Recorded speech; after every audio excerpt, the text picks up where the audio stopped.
Hi, my name is Ted Heffernan from FixMuscles.com. I want to introduce you to my Remedial exercise program, which is based on Chinese healing arts like Tai Chi, Kung Fu, and Yang Sheng Shu. It's about a 12-minute warm-up program.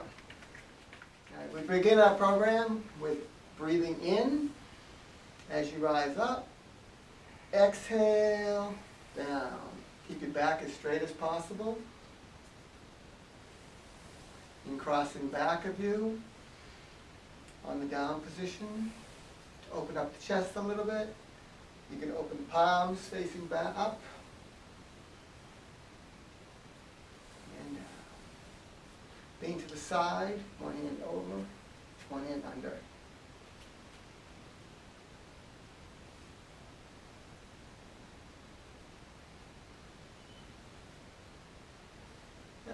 Stretch out the waistline. Now we begin with large circles with the right hand counterclockwise. Keep your head straight. Eyes follow your hand without turning the head. This helps bring circulation to the eyes. It also integrates right and left brain whenever we cross over. Next, we begin to move our arms alternating in a swimming motion or sweeping motion. And just relax your eyes, soften your hands, your wrists, your elbows. This is almost wants to feel as if it's an active meditation. And then we'll reverse the direction.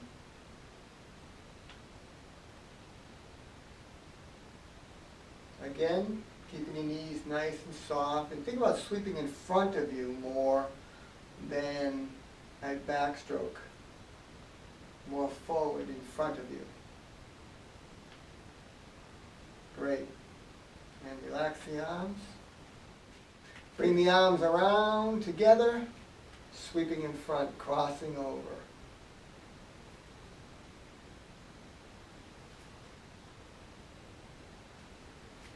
Good. Make sure you keep your nice root lock, so tighten the core muscles as well as your neck. Keep that neck in a nice position where your chin is level and your spine is straight. Excellent. And we reverse that. Open the chest. I usually do a few extras on this one. Since most of us today are in the computer a lot and we're closing up our chests, want to open the chest.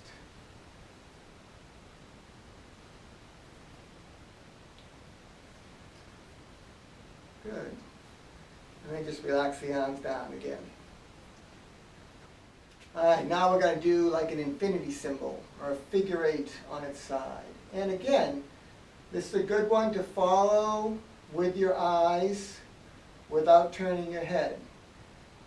And slow is sometimes better than fast. However, you can do it either slow or fast. The good thing about this program is you really can't do it wrong because it's getting you moving.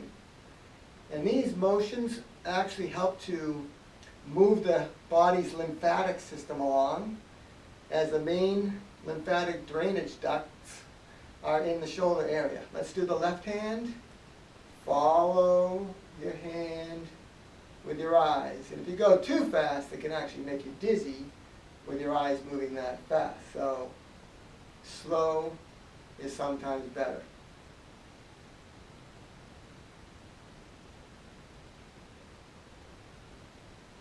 And I even have sometimes we do it where we shift our weight a little bit into the motion.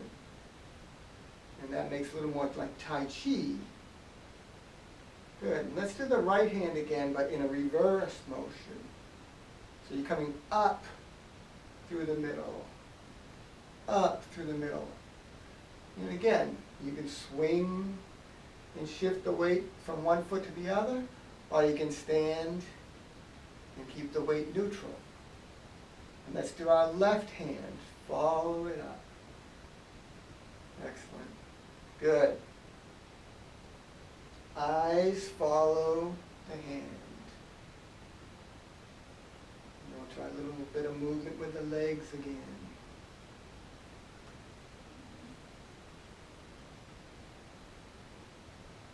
Great. And then relax the arms. Now we begin some of the lower body movements. So this is going to affect balance.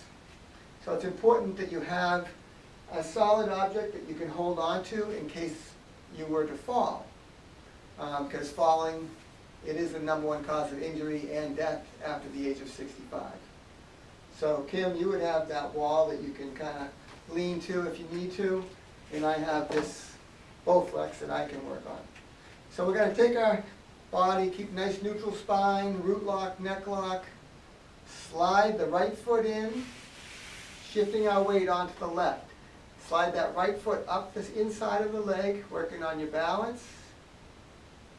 Comes down, and slide it out. Left foot.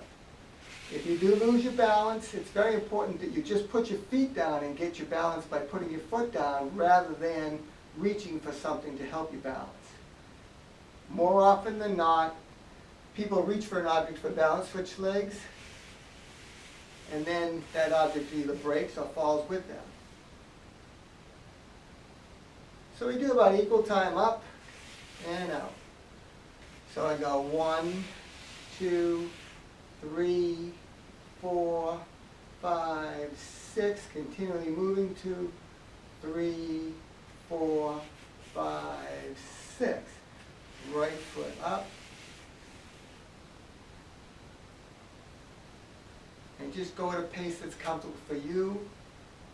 Everybody has their own different biorhythm.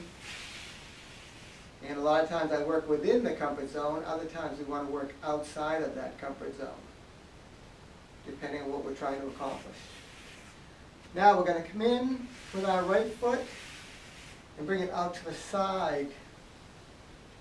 And I lost my balance a little bit there, and you can see me make that adjustment with my left foot.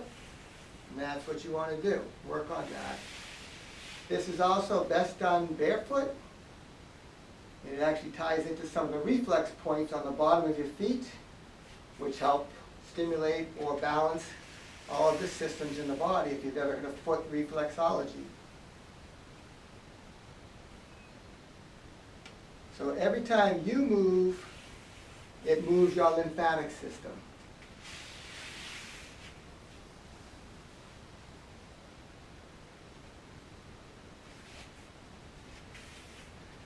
All right, one more time each side.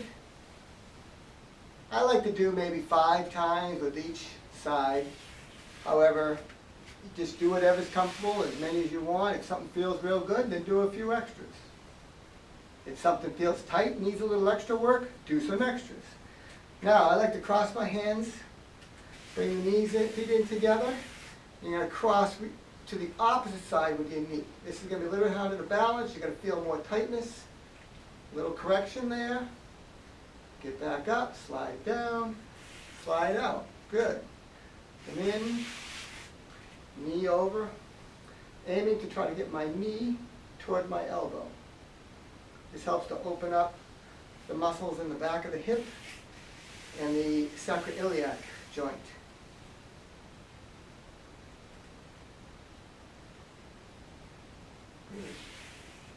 Keeping everything softened. Focus and find areas where you might be holding tension in the body. Again, I've got a root lock, neck lock. We'll do one more on each side. Breathing in and out. Last one.